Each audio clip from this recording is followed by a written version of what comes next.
This show is intended to entertain, educate, inspire, and support you on your personal journey. I am not a medical doctor and do not offer any professional health or medical advice. While the guest on this show is a health professional, each person is different, and the advice shared in this show is general in nature and should not substitute for you seeking guidance for your specific situation from a qualified health professional of your choosing. This is How Do I Do This? The show for anyone asking, is it just me or is this a lot? I learned quickly that grief will mess with your mind, your metabolism, your muscles, and your motivation. Today, we're talking about the weight of grief. Welcome to How Do I Do This with Ryan, where we sit down and we talk about big life changes and how I'm navigating it, and maybe you listen and you get some tips on how you can navigate it too. Today, I have two powerhouse women joining me. Lisa McCray, she is an ACE certified personal trainer, weight management specialist, and certified nutrition specialist.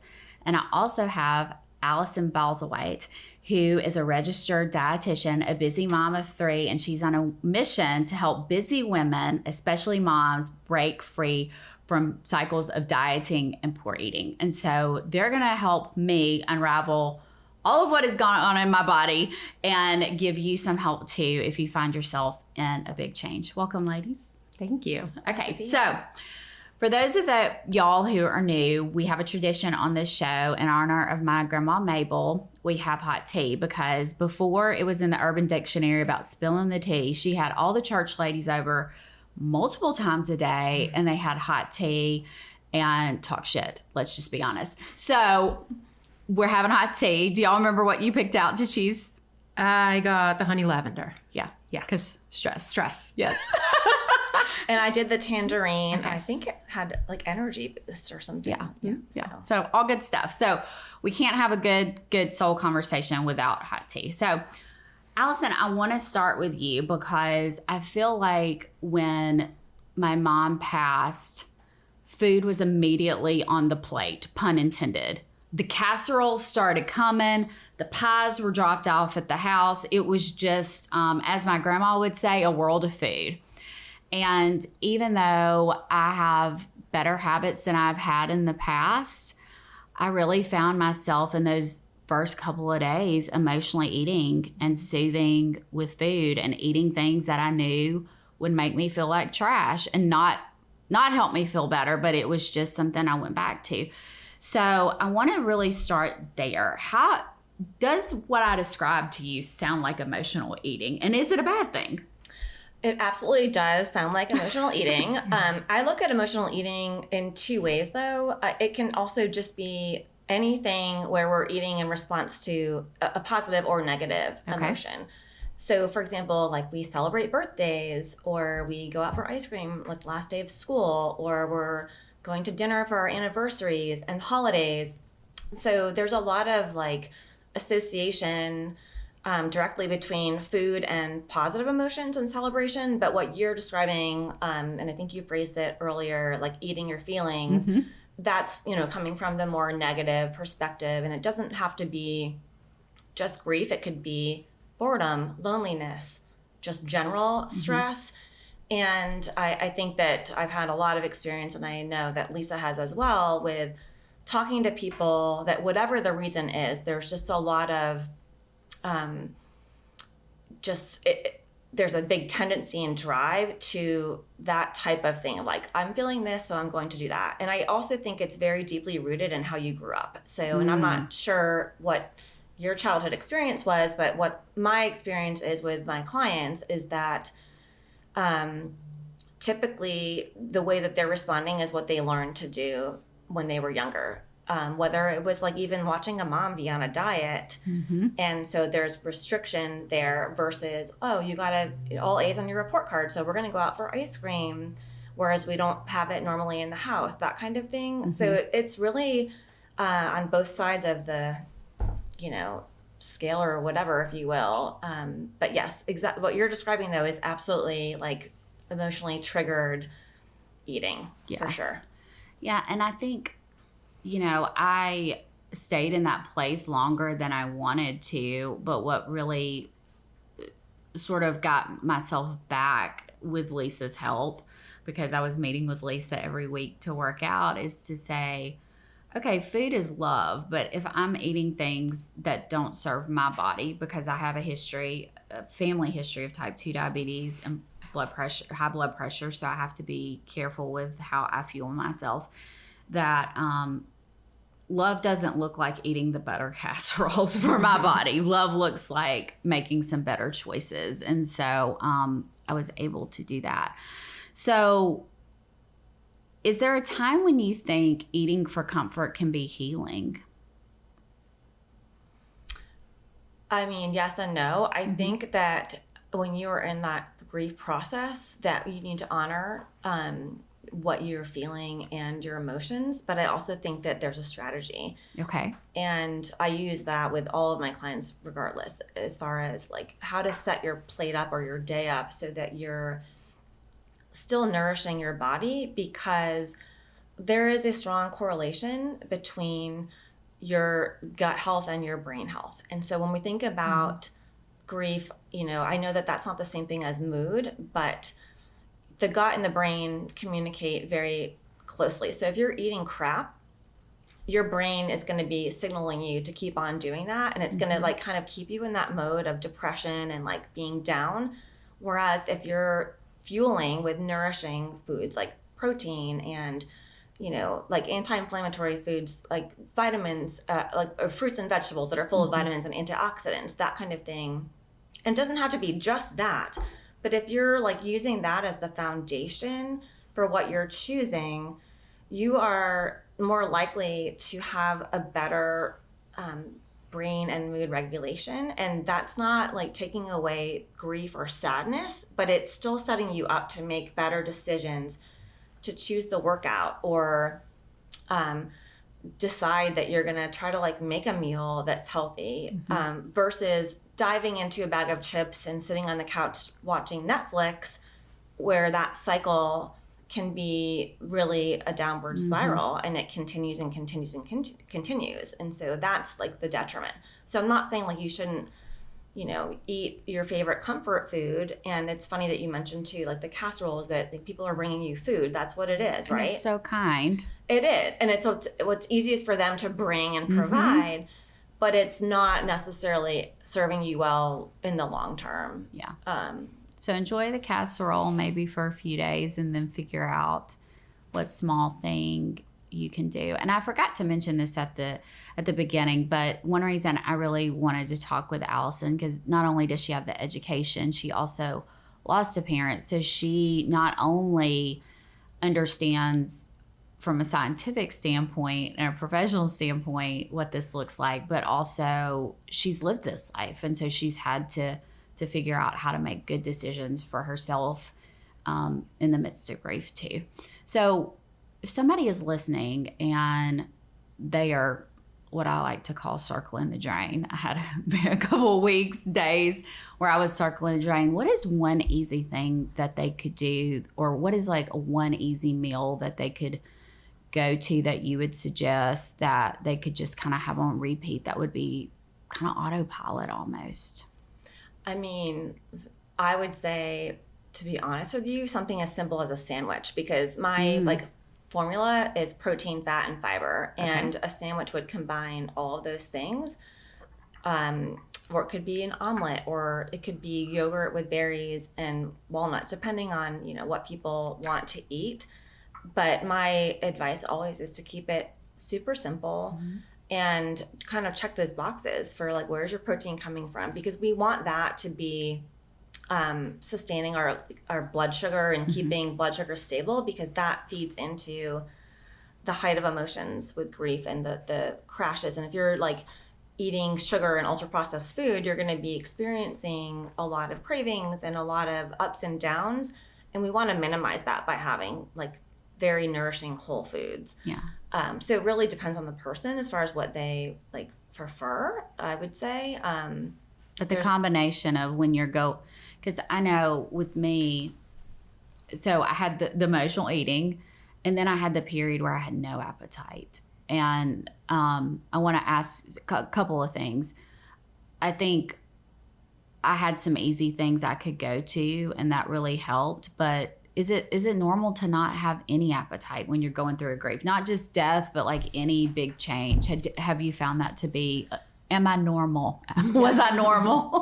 It's absolutely normal. It's also, though, something to be really aware of, because you want to like kind of interject and stop that process. And basically this would be the same thing I would say to somebody that doesn't have an appetite from doing chronic dieting or intermittent fasting. It's that you just have to remind yourself or set a schedule of like, here is where my meal is going to come in, and it can be something super simple and easy.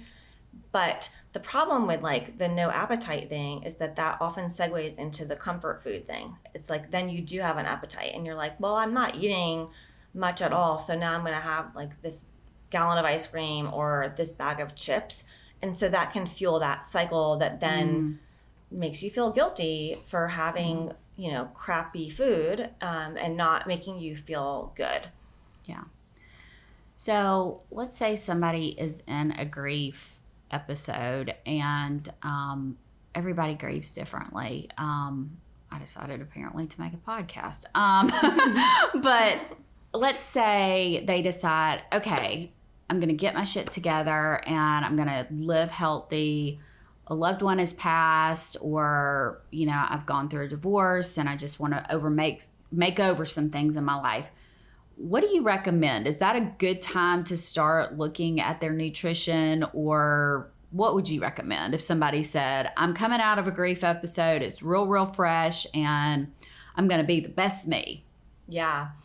So I never recommend to anybody, no matter what the scenario is, to do a complete lifestyle overhaul. Okay. It doesn't work. It's not sustainable. And that's, exactly why. Women who grew up in the 80s and 90s, we're drinking not Slim doing Fast and seeing Dexatrim, we all know it doesn't work. No extreme, or I certainly wouldn't suggest, and I'm sure Lisa would agree, it's not the time to go out and train for a marathon.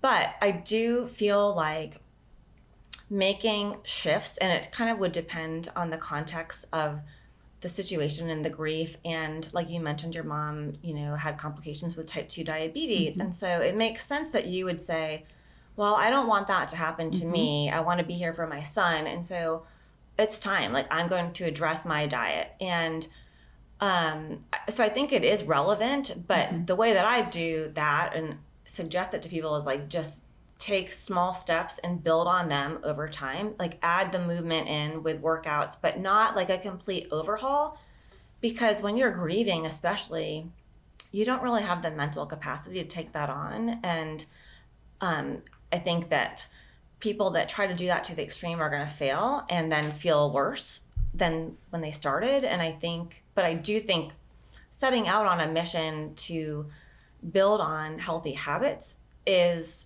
completely good and normal. And it's also a positive and healthy way to deal with your grief. So again, like if you're starting to make, positive dietary changes, you're starting to work out with a trainer or go to the gym, that's better than stuffing your feelings with a bag of chips on the couch watching Netflix, right? Yeah. So if I hear you right, the goal is noble, but don't quit smoking. Don't quit drinking. Don't say you're just going to eat salads, because the all or nothing mentality doesn't work. Absolutely. Do something small. So I know you mentioned the protein, fat, and fiber at every meal. What is one other small, doable step that somebody could take, listening or watching, could take and start doing today? Honestly, I will say hydration. Okay. Believe it or not, because I feel like that's something that is overlooked a lot of times, whether you're working out or not. And a lot of times we process dehydration as hunger. And when I think about energy levels and just with grief, especially like trying to keep blood sugar stable and energy optimized, hydration makes a big difference in that. So that's probably not the typical answer that you would expect from a dietitian, but I like it. It's big. Everybody can get their water and they can get Yeah. it in, and that's something very simple you can Yes. do. And I also believe in electrolytes, and Lisa can also probably speak to that too. But whether you work out or not, I'm a bit, and we live in Atlanta. It's hotter than Hades here, especially this week. Yeah.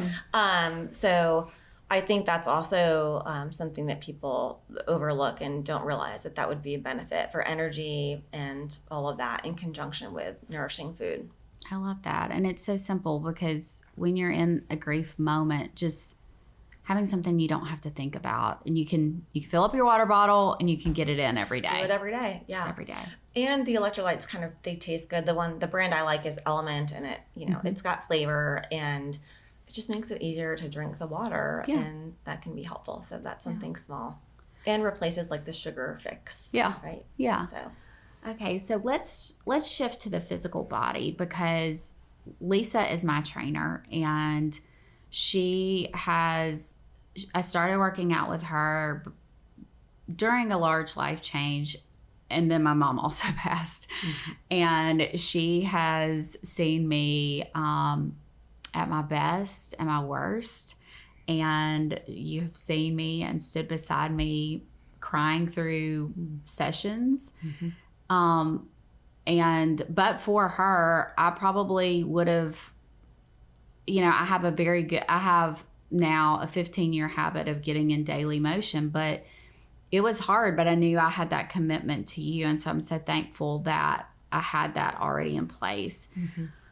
So let's talk about the connection between the physical strength and emotional resilience, because I personally feel like I'm emotionally and mentally stronger from working out with you and lifting heavy shit even before my mom passed. And it's helped me.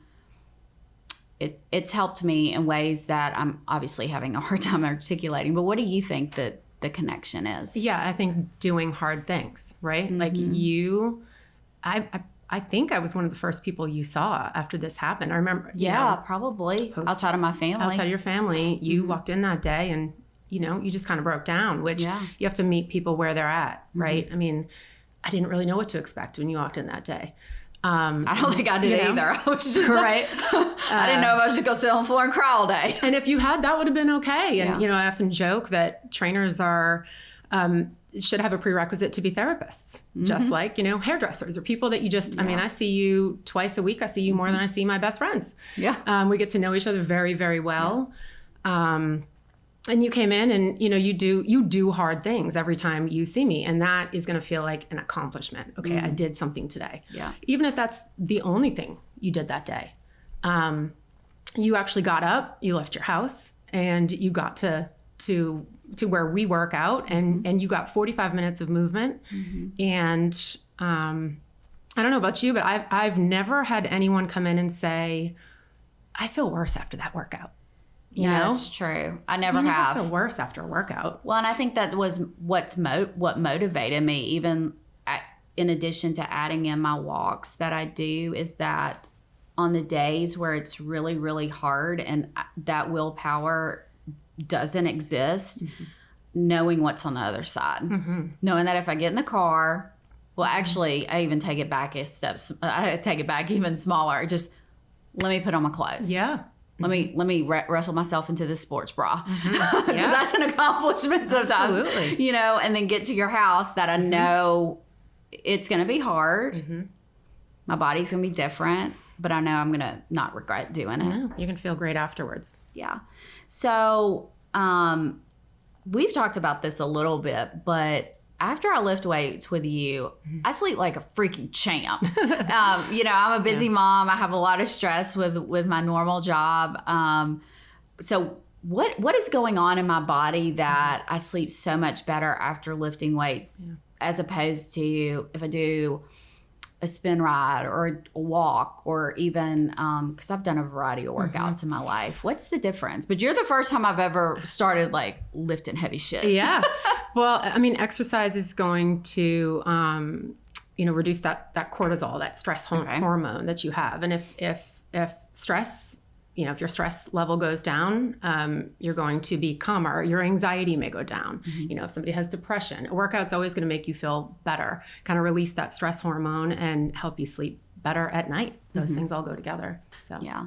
So especially if somebody is in a grief episode, sleep, and I would love to hear what you have to say about this too, Allyson. My sleep was, there were days I thought I could sleep all day. And then there were nights where I was just up all night. And so how does that play in with the working out too, with the food? What is that connection there? Because what I heard you say, and tell me if I'm wrong, but the small things all start adding up to make not a perfect circle, but round the circle out of how you're feeling overall. Yeah. I mean, the sleep issue is so pervasive and challenging. And there are supplements that you can take, like magnesium, for example, that can help with that, or melatonin, depending on if you're somebody that falls asleep easily and then wakes up in the middle of the night, or vice versa. And I think normally with, what you're describing is maybe like you just can't sleep at all. So I don't feel like there's a solution to that, but there are tools. And again, I do think that a well-balanced diet is going to feed into that process with, like what Lisa said, like minimizing cortisol levels. Typically, if you think about like daylight, a lot of recommendations are when like eating within the daylight hours, right? And so like not, and now we're in summer, and so it's late, but our bodies naturally respond to the daylight. And so when you're getting up, it's normal for cortisol to be kind of high, and then it kind of goes down, and then it goes up as the night progresses. And so implementing a regular workout routine plus walking, and that in conjunction with a balanced diet, they all will, go together and play that role in optimizing sleep. Will it give you perfect sleep? No. Like, I wish that we had a magic pill for that, but there just isn't one. But when we're doing all those things and trying to acknowledge that and being mindful of like, what is it for you where we can make a tweak, that can be helpful. Like with my clients, for example, when they check in with me, we don't just like check in on food. We check in on movement, sleep, stress, energy levels, because it all is part of that circle that you were talking about. Yeah, and so you may still be grieving, and that sucks, and it's hard, but you can do small things to feel better. And Lisa, one thing I do love, and you're so good at this, is I'm sure there are days I have walked in and you thought we were going to do one workout, and you took one look at me, you're like, yeah, girl, she can't do that today. But that, really relying on that idea that my best can look different from day to day. So Lisa, what would you tell somebody who is saying, okay, I've listened to this episode, I know that I want to feel better, I know that I can improve here. What is something small that they can do to get started if they're looking to add more movement or maybe lifting weights? What are some good resources? Or I think the easiest thing to do is just to get outside and go for a walk. That always makes me feel better. If you have a dog, walk the dog. If you have a friend, walk with the friend. I have, over the years, had many women come in and they're going through a divorce, or maybe they had a miscarriage, maybe they lost somebody, various things, but they've come in, and just recently I had someone come in and say, you know what, it's beautiful out, I just need to get outside, I'm having a really bad day. She was going through a divorce, and we went for a walk, and we talked for 45 minutes to an hour, and it was fantastic. No strength training, that's it. You just need it. And she felt better afterwards, because the workouts, especially if you find somebody that you vibe with, whether it's a trainer or a group fitness studio or somewhere, that people that are maybe in a class. I create relationships with my clients. They become my friends. Again, we see each other all the time. You know everything about that person. If you have that person, it becomes more than just a workout. It's a time to like get your feelings out, to just talk to another human. Because we cover it all, whether it's Netflix or We're about to like all kinds of things. What do you know? Kids are really pissing us off. Whatever, yeah, right? But also, if your YouTube would be a good resource. Honestly, Okay. there's a lot of really free workouts on YouTube. I mean, look into who you're getting your workouts from, because there's a lot of people out there that don't really know what they're talking about. But like me, example, I have hundreds of workouts on a YouTube channel. I don't keep them all open to the public, but there are about 10 that I always keep open. And if you're not comfortable walking into a gym yet, go on there, do a workout on your own, get some small weights, start lifting.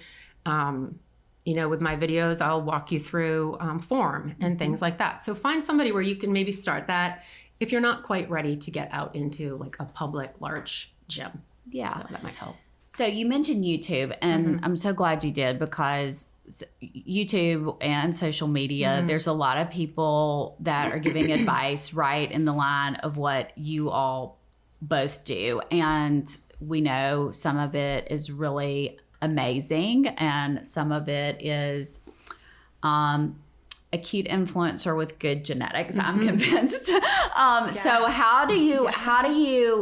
what advice would you tell somebody to find somebody who is really good and that you could trust, especially because, again, Allyson, this, and Lisa, you've gone through hard times in your life. It's hard to think, right? So what are some small things they could look for, whether it's on YouTube or on social media, that will let them know this is a good person for me to follow, and look at their workouts or look at the advice they're given about food?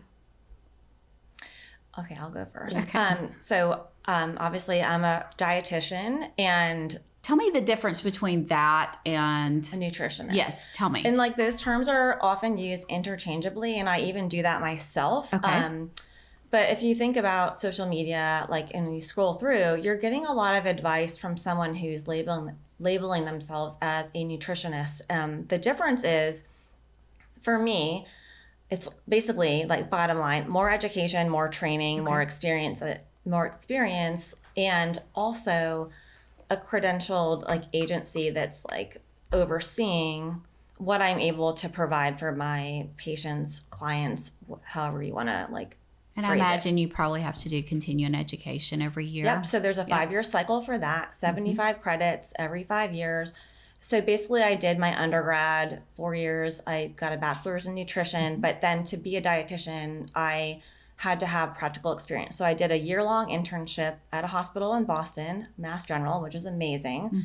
And you rotate through the different realms. And that included for me, not just clinical nutrition, but also outpatient, and then even food service, like how to, guide the hospital in giving medically prescribed meals to the patients that are in there. So it's very much more in depth. And also in the state of Georgia, for example, I'm licensed here. So I could give you, or anybody that needs a prescriptive meal plan, diabetes, heart disease, whatever, that kind of advice. Whereas a nutritionist doesn't have any required training credentials. You could take a class for 6 months and call yourself a nutritionist. Got it. So that's where it's, important to be careful with that, depending on what kind of information you're looking for.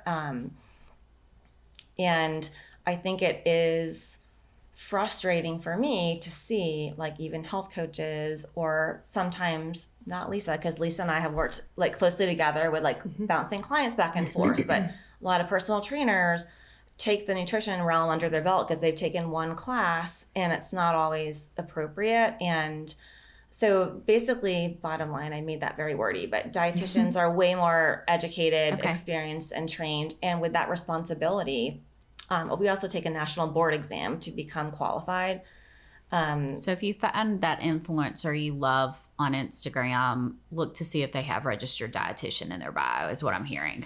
And it's not to say that that influencer doesn't have some knowledge to a lot of times it's people that have gone through their own life experience and they want to share it. And I think that's great, but I think you need to take that with a grain of salt, depending on what you're looking for. And I think a lot of times it's just funny when I get things from my clients that know I'm a dietitian, and they'll send me, reels and in the DMs, and I'm just like, this is complete BS and like, you like this cute outfit or like the recipe looks great, but this is not coming from somebody that understands the science, or this is not going to be something that's part of your sustainable long-term plan. Got it. If that makes sense. Got it. Yeah, and I agree with everything she just said. And I have certified nutrition specialist under my name through ACE, which is more known as certifying personal trainers. But I took a nutrition course.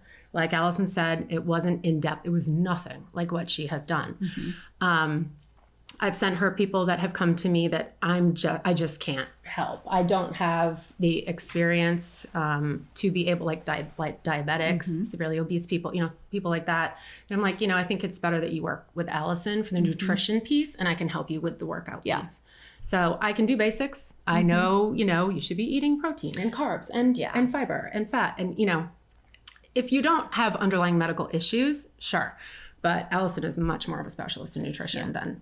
But like Lisa said, like she is qualified with that, like her certification for that, to do that sort of basic advice, which is a lot of what her clients are going to need. And like she said too, I think what makes like my program work for my clients, and also Lisa, like you said, you see her twice a week. It's that personal relationship that you establish. And so you become friends and the ins and outs of each other's lives. And it's not just taking reels off of an influencer that you and so, don't like, know. That's where like you can apply the strategy. And I know that Lisa can absolutely do that surface level for her clients. It's not like she's trying to tell a diabetic when to take their insulin or that kind of thing. But the science behind what would make sense. Right. It's so interesting you mentioned that personal relationship, because in the episode we talk with the psychiatrist for mental health. We talked about the fact that, yes, you can follow a therapist on Instagram. You can think her reels are good, but it's that personal connection that's really going to give you the help that you need. So, Lisa, what would you look for to find out if somebody was legitimate that you wanted to follow on YouTube or Instagram for their workouts, and not just they look really cute in that pair of shorts? I think a big one is experience. And I mean, I suppose if you didn't know someone that you just randomly find on Instagram, you could certainly look up their name if they're saying they're certified through some kind of a program. But for me, I mean, I've been training now for 15, 16 years. I am a far better trainer now than I was in year one. I mean, just like I'm a better attorney now than I was when I first started practicing law. Yeah. And not only that, I've been through my 20s and my 30s and my 40s, and I'm almost 50. And it's like, there's different things that happen that when I was 27, I couldn't have related that well to a 47-year-old and been like, okay, this is what's to come, I didn't know. Buckle up. So experience is a huge one, I think, for trainers. And some things, like I have trained women that have, broken an ankle, and we can do other parts of their body. They might have some kind of an injury. They might be pregnant. They've gone through their pregnancy, and now it's postpartum. So I've trained so many different types, women in different phases of their life. Just that experience is just invaluable. So, and also, and tell me if I'm wrong about this, but I think, we have a lot of different people who are in different age groups listening and watching this. So finding somebody who is a little ahead of you in age, or maybe similar in age along with that experience, would be good, because I think what works so well with us is what I'm going through, because we're almost the same age, right? And you understand how thank you, hormones, my body is now different than 30-year-old body Ryan, and I can say, well, I used to be able to do X, Y, and Z, but that no longer feels good. That feels like pinching or whatever. I'm who knows? Women's bodies are different, and they change in their 40s. And so having somebody that's in that same space with you is absolutely. I train women in their 60s and even 70, and they're saying to me, oh, just wait. So, I'll be that much better of a trainer 10 years from now. Yeah. And I'll have that decade of experience. Absolutely. So. All right. Well, so for both of you, in your fields, what does compassion look like for you when someone is in a big life change, a grief space? What do you try to bring to the table and help them with? Because I know y'all see people in our best and at our worst. So Allyson, I'll let you go first. Yeah, I mean, I don't really know how to articulate that other than the fact that I've been through it, and so I can meet anybody where they're at. So there's nothing lacking with as far as compassion is concerned. So there's never any judgment as far as, what they're eating, what they're doing. My goal is to just partner and go alongside and walk them through it. And I've had women that have worked with me for like 6 months at a time that really made very little progress because of the grief and like an obstacle in the way. And I always remind my clients, like, I'm here to support you. Like, you're not here to perform for me. It doesn't matter to me I want you to make progress, obviously. Like, I'm here to support you on that path, but I just understand that it's not linear and that they're just, it's so complex to be dealing with all of those emotions. And so I always just try to just show kindness and empathy. Yeah, I love that because I'm learning grief is not linear. And I know for myself personally, health is not linear. So you take two big ideas that are non-linear and you're trying to weave them together. And oh, by the way, you have to be a mom and a professional and do all the things and cook the dinners and show up to PTA and be a good daughter and be a good friend. And it's just a lot. So I love that idea that you're just there for support, but you don't expect performance. Because as women, I feel like we have to perform. And am I doing this right? Am I grieving right? Am I, Well, and that said, like, it's easier for me to show up for others than it is to be compassionate with myself. That's something I've totally learned because I'm super type A, and like, it's like everything you just said. Hi, nice to meet you. I'm the pot.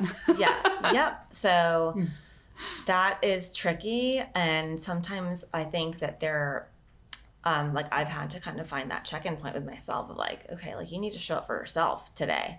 Like, you're showing up for everybody else, but you're having a moment with your grief or your life, and it's okay for you to focus on yourself for a change. I think it's kind of easy to displace some of those emotions trying to be empathetic and compassionate towards others and like put myself on the back burner. That's just something that I've kind of noticed over time. Yeah. I love that. And you're human too, and you deserve that self-love also. Right. What about you, Lisa? Yeah.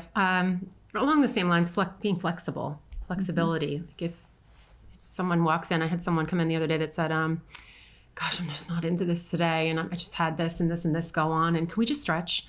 And I was like, let's do yoga. I don't claim to be a yoga instructor, but let's walk each other through a yoga class, So I just did a 45-minute yoga class, and she was like, oh, that was amazing. At the end of it, I turned off the lights. I put on yoga music. The weights were out the door. That was it. We weren't strength training that day. Yeah. Some days, and it may not just be grief. It may be, there's a variety of reasons you may come in and say, gosh, this just isn't what I want. I don't want to be here today, Lisa. I get that a lot. But by the end, they're like, oh, I'm so glad I came. Maybe they're used to lifting 20-pound weights in each hand, and that day we're down at 10 because they just don't have the energy for it. Yeah. So just being flexible, being able to read the room. And that comes with knowing who you're training. I mean, I very rarely have someone come in, purchase 10 sessions, and they're out the door. It just doesn't happen. I'm with people for years, so I know them well. So even if you don't tell me something's up, I'm like, what's up? What's going on with you today? So, yeah, and I know for myself that there are days where I'm just physically weaker because my sleep has been shit or, just doing life and, the weights I could lift last week, all of a sudden my body's like, yeah, no, we're not doing that today. All right. So at the end of every session, did either of y'all watch Inside the Actors Studio with James Lipton? It's a super nerdy show. Okay. Well, he interviewed actors and he had the same 10 questions for everybody at the end. And so I have 5 questions and I call it spilling the tea. And so I sent y'all 4 of them so you could think about it, but the last one's a little spicy, and I love getting people's real reactions. So you can be funny. You don't have to hold back. So, and we'll just go back and forth. So at least I'll start with you. What's a life lesson that your mom or your grandma taught you that you just carry with you? My grandmother, and this is I have the actual quote in my house. She had it in her house, but she used to say, honey, you're going to go through a lot of storms. You better learn how to dance in the rain. Oh, I love that. And there is a quote, and I put it in my high school yearbook under my name, and it's something like life, life will, something along those lines. Life will throw you a bunch of storms, learn how to dance in the rain. That stuck with me. So yeah, I love that. That's so good. What about you? Mine is also a grandma story. When I was a new mom, had my first baby, and she came to visit. I think Sophie was maybe like 2 weeks old at the time, and was in that sort of like overwhelm stage of life. And what do I do with my hands? What do I do with this baby? Everything. And like before that too, I had been working like full time and all of that. And so I was not used to getting up and ready to go to work and stuff. And she looked at me, I was like wearing sweats, and she was always like this put together woman, like really not vain by any means, but just very put together. And she was like, take a shower and get dressed and put a little makeup on every day. It's going to make you feel better. And it still like sticks to this day. I'm not a big makeup person, and working from home, like I do everything remotely. It's so easy. And as a trainer, like I live in my workout clothes, and those days when I don't actually like put regular clothes on, I notice like difference in my emotional energy. And, it's not that I feel like I need to put makeup on, but just getting ready and feeling a little bit more like put together has just made me feel more confident in like what I'm doing, whether it's like doing something for my kids or my business or whatever. So yeah, so just like a little self-care, whatever's whether that's to swipe a mascara or lip gloss or putting on big earrings. I love that. Okay, so Allyson, in the dark moments or when life has gotten really loud, what has helped you hold it together besides caffeine and screaming in your car? What do you turn to? I turn to the Bible, like in looking at scripture or like some kind of devotional that I have in my nightstand, just to kind of recenter me, to remind me that I'm not in control of my own life, and God is, and like that He has a plan for me, and I truly believe that, and that always kind of resets me when I'm just feeling like that darkness and that hopeless feeling. I'm gonna put you on the spot, and it's okay. Any scripture in particular that you love? Be still and know that I am God. I like that. That's awesome. Yeah. What about you, Lisa? Or do you just scream in the car? It's happened. Good scream and a well-placed fit. I mean, it's going to sound, because I'm a trainer and I work out all the time, but I work out. Like my answer too. Specifically get outside. Okay. Swimming. I have a pool in my backyard. I'll go out there and I'll swim. Sometimes if I'm really feeling like, all right, I got to get out of this house. But a walk with my dog. I don't know. There's just something about my dog is like one of my soulmates. I just adore her. And just her happiness of her wagging her little tail and saying, okay, let's go outside, Mom, and take a couple of laps around the block, couple of miles. It's all you need. Get some fresh air.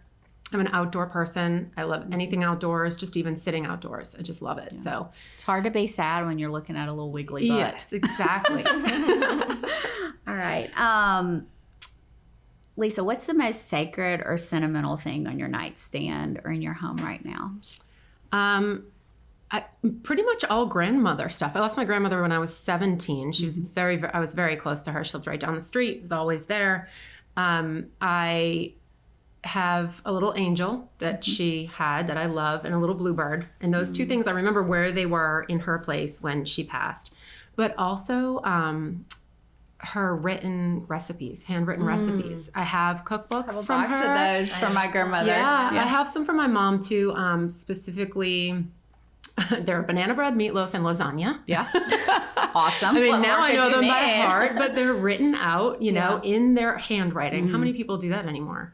So to have those, I love those. And I see them, at Thanksgiving. Oh, stuffing. Yeah. I make stuffing. Yeah. And, they're stuffing. It's just, what I look forward to at Thanksgiving. Yeah. And I make it for my family. Yeah. So I would say those are probably the most sentimental is the recipes. Yeah. Yeah. I love that. What about you, Allyson? I definitely love the recipe thing. That for me too. I've got those. For me, I would say just like photos in general. On my dresser is a picture of my dad and I when I was little, which I treasure that, but I also treasure all of the photos. Just like I love to look back, even just for like at our family pictures. We have, albums galore. That's just something that always has been special for me. And like my youngest also, he loves to flip through them too, and just to kind of rehash, the life that we've been living. So yeah, photos are super special. So if you could ask God, or whatever you call God, one question and get an answer, what do you want to know? I could not think of an answer to this question. That's okay. Honestly, That's like okay. that was the tough one for me. Do you have an answer? Yeah. Okay. I want to hear yours. I Maybe I'll want have to one. know about the afterlife. Like, I want to know, where do we go? I believe we do something. Like, are people actually looking over us? Because I feel that they are. But are they? We don't really know. That's what I want to know. Where do we go? What do we do? Are we looking over our people? Is the ladybug that lands on my arm all the time my husband's mother? Is like we think it is. So, that's. Yeah. I think the more every day I live more without my mom, I become more convinced that they do. I'm not God, but that's just my opinion. Because there's just so many small things that I now notice that even if it's not, it gives me peace. And I'm like, hey, Mom, I see you. Like, you showed up today. Thank you. Yeah. I love that. Okay, so this is a spicy question. When you've had one of those days and you were just done with whether it's husband, kids, work, whatever, what is your favorite swear word? What are you yelling? Oh, Jesus. Are you yelling, oh, Jesus? I'm saying the F word. Yeah, F word's coming out strong. Strong. Yeah, for sure. Yeah. Okay. I say shit a lot. Yeah. I do too. I mean, but the F word's, that's the best one. It's a fun one to say, and Just let it go. Yeah. I'm a good Christian girl. Sorry, God, but like I am too, but I cuss a little. It's an fine. expression, and it feels good, and it's a release. So Yeah. Could be worse things. That's awesome. Yeah. That's awesome. Okay, so I know people listened and watched today, and they're going to want to connect with you. How can they find both of you on social media and start following you? For me, the easiest would be Instagram or Facebook. Okay. I'm not on TikTok. Never got on it. But Lisa B. McCray on Instagram and Lisa Bailey McCray on Facebook. And I'll have any links. Yeah, we'll put them. there. We'll put them in the show notes too. And that's McCray with 2 C's. Correct. Okay. Yes. For me, also Instagram. I'm like on TikTok, but I'm not on TikTok. Like, so it's just my first and last name, Allyson Balzuweit. If you can figure out how to spell that, then you'll find me. So hopefully we can link that in the show notes. we're gonna link that in the show notes. And then also I have a website, AllysonBalzuweit.com. So Okay. same spelling. So, Okay. Yeah. Sounds great. And all of those will be in the show notes. So thank you both for being here. Thank you. That's it for today. Remember that you can ache for who you were before things changed and still become someone new. Grief and growth sit at the table, oftentimes passing notes when we're not looking. This tea, this time, this space, it's for your healing, and it's mine too. Remember, you're not broken, you're just brewing.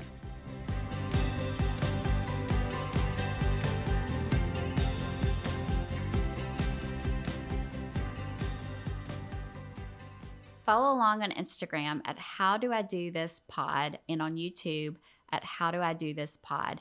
DM me on Instagram and tell me what kind of grief you're holding right now. Seriously, I'll read everyone and will probably be the person to respond back.